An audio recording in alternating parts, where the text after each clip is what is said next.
Okay, hi everyone. I'm going to take you through a Part C question that might come up on the Unit 1 People and Politics paper. Let's imagine that the topic is going to be political parties, and the question that you want to answer is, to what extent is the Conservative Party still loyal to Thatcherism? First thing you've got to remember with any Part C question is you need two sides of the argument. So in this case, to what extent is the Conservative Party still loyal to Thatcherism? On the one hand, it is, and on the other hand, it's not.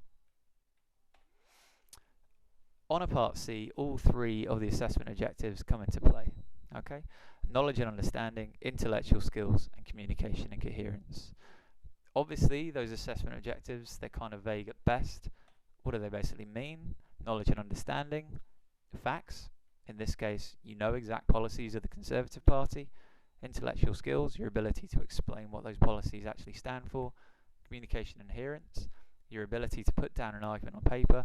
Well, in this case, you've got to show how it relates to the question, how the policy is either Thatcherist or not. But what do each of those objectives look like done well? To help you out, I've just written a very small section to a Part C style question. To what extent is the Conservative Party still loyal to Thatcherism? So just pause the video here and I'll give you a few seconds to just read through the answer. Okay, well you can see in that section I'm hitting all three of the assessment objectives.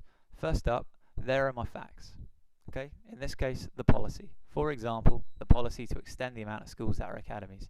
This has been a policy since 2010 and is going to continue following the 2015 election.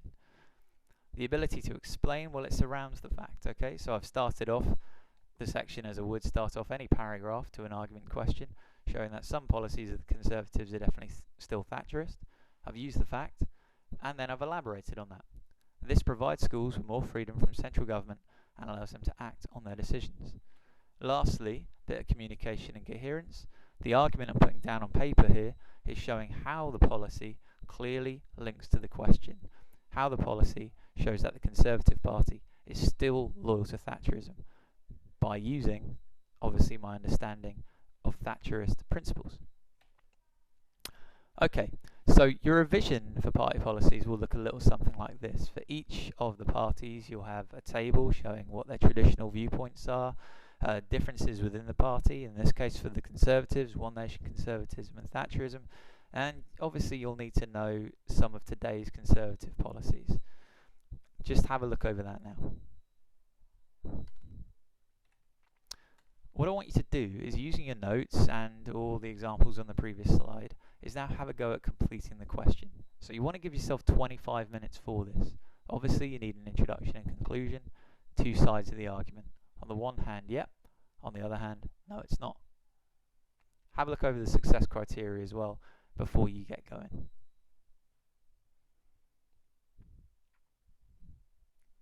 Okay, now pause the video for 25 minutes. Best of luck, see how you get on. Alright, essay complete. Keep in mind, you should have really looked at the success criteria to help you as you go along. And now, here's a completed answer.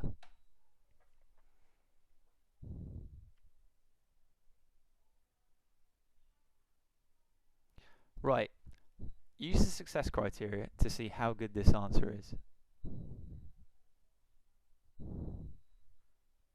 Be honest with yourself. Is your answer as detailed as this? Do you have enough facts in there? Are you really clearly making sure that your answer is relevant to the question?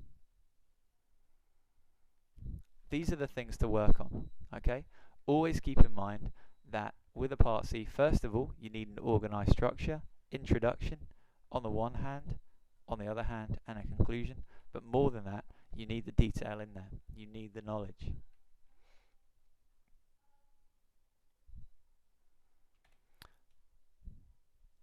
Once you're happy with this, perhaps have another go at the question, but obviously you can apply the process using the assessment objectives to a number of other Part Cs. Here are a few examples.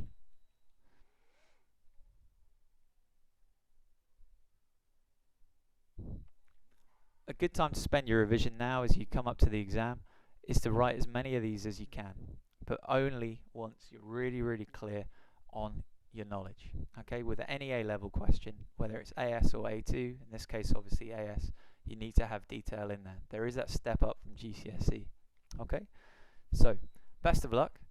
Apply the process to any of these questions, or as we've done in class, perhaps have a go at generating your own, whether they're for political parties as a topic or any of the other topics.